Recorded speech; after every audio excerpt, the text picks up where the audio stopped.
আজ মন্দিরে এত সব সুস্বাদু প্রসাদ মন তৃপ্তি করে খাওয়া হয়েছে, আবার ঘরেও তো এত সুন্দর প্রসাদ, সারাদিনটা বেশ ভালোভাবেই কেটেছে।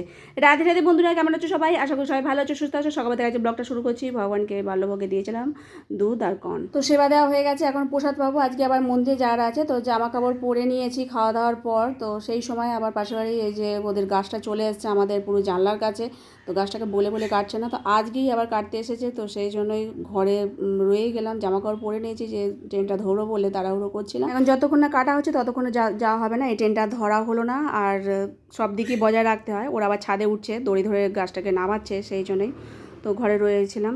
তারপরে পরের ট্রেনে আমার যেতে হলো, কারণ অনেকখানি লেট হয়ে গেছে। তো যাই হোক, আমরাও বেরিয়ে পড়েছিলাম। তো চলে এসেছি টালিগঞ্জ স্টেশনে, এখানে আবার দিয়ে হেঁটে হেঁটে যাচ্ছি। তো জয়িতাও আজকে যাচ্ছে, ওর পরীক্ষা শেষ হয়ে গেছে, আর তো এই জন্য এই কদিন পরীক্ষা চলছে বলে আসতে পারেনি। তো চারজনে মিলে এখন মন্দিরে যাচ্ছে, অনেকখানি লেট হয়ে গেছে। প্রতিবারই আগের ট্রেনটাতে আসি, কিন্তু এই প্রথম অনেক মানে এই পরের ট্রেনটাতে আসতে হলো। আর পরের ট্রেনটা আসতে গেলে প্রায় 11টা বেজে যায়, আমাদের 11 থেকে ক্লাস শুরু হয়ে যায়। তো 11:10-15 মধ্যে ঢুকে যাওয়া উচিত, তো সেই জন্য দেরি হয়ে গেছে। এদিকে ক্লাস চালু হয়ে গেছে, তাড়াতাড়ি করে চলে এসেছি।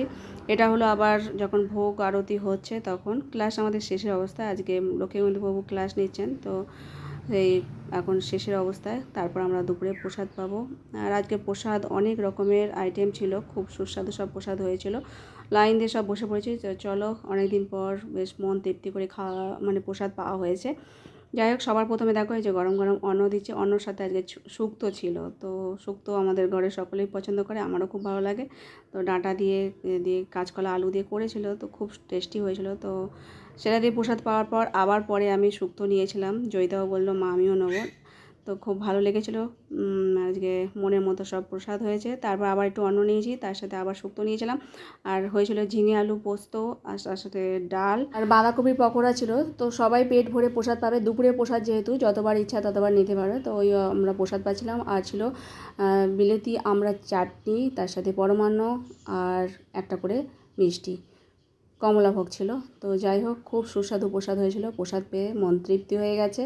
তারপর আমরা আবার বাড়ি চলে আসবো। তো গোগো রয়ে গেল, বললো যে ও থাকবে। তো যাই হোক, প্রসাদ খুব সুন্দর হয়েছিল। জয়িতাও প্রসাদ পেয়েছে। প্রসাদ পাওয়ার পর আমরা আবার বাড়ি চলে আসি। গোগো ছিল, তবু আবার খানিকক্ষণ পরেই আবার ও পরে ট্রেন ধরে আবার বাড়ি চলে এসেছে। তো যাই হোক, আমরাও স্টেশনে চলে এসেছি, আর বাড়ি ফিরবো। তারপরে আজকে আবার গরম খুব পড়ছে। এটা হলো সন্ধেবেলা। তো দুপুরবেলা এসে ঘরে রেস্ট নিয়েছিলাম। তারপর এখন একটু ময়দা আর আটা চেলে নিচ্ছি। বৌজি বলে একটু লুচি করতে, তো লুচি করছি। তার সাথে আলু কড়াইশুঁটির একবার সবজি করছি, কাঁচা লঙ্কা কালো জিরে ফোড়ন দিয়ে। খুব ভালো লাগে লুচির সাথে এই তরকারিটা। তো তরকারিটা জল ঢেলে তারপর আটাটা মেখে নেবো ময়াম দিয়ে। আর চৌকো চৌকো করে আলু বানিয়েছিলাম, তার সাথে একটু সিমইয়ের পায়েসও করবো। তো আটাটা আগে মেখে নিই, তারপর ওইদিকে দুধটা ফুটাতে দেবো, আর একটু ভাজতে হবে সিমইটা। তো ময়দাটা মেখে রেখে দিয়েছি, আর এই কড়াতে একটুখানি সিমই দিচ্ছি। অল্প করে সিমই দেবো, আর দুধের ভাগটা বেশি দেবো, যাতে পাতলা ধরনের সিমইটা হয়। সিমই যদি গাঢ় হয়ে যায় ভালো লাগে না। কাজু কিশমিশ চিনি দিয়ে এলাচ দিয়ে ফুটিয়ে নামিয়ে রেখেছি। তারপরে লুচি ভাজার সময় আমি বেলে দিয়েছিলাম, প্রভুজিকে বললাম যে একটু লুচিগুলো ভেজে দিতে। তো ও এসেছে আবার লুচি ভাজতে। যাই হোক, ও ভাজতে ভাজতে আমার বেলা হয়ে গেছে। তারপর আমি রাত্রিবেলা ভগবানকে ভোগ নিবেদন করে তারপর শয়ন দিয়ে দিয়েছি। প্রভুজি ভাজা হয়ে যাওয়ার পর আমরা সকলে মিলে আবার প্রসাদ পাবো। তো ভগবানকে এখন শয়ন দিয়ে দেবো, তারপর প্রসাদ পাবো। তো যাই হোক, প্রসাদ খুব সুন্দর হয়েছিল। সকালে আবার বিকেলে খুব সুস্বাদু প্রসাদ হয়েছিল। সারাদিনটা বেশ ভালোভাবেই কেটেছে আনন্দের সাথে। সকলে মিলে এখন প্রসাদ পাচ্ছি। আর আজকের মতো ভিডিও এখানে শেষ করছি। সকলে ভালো থেকো, সুস্থ থেকো। হরে কৃষ্ণ।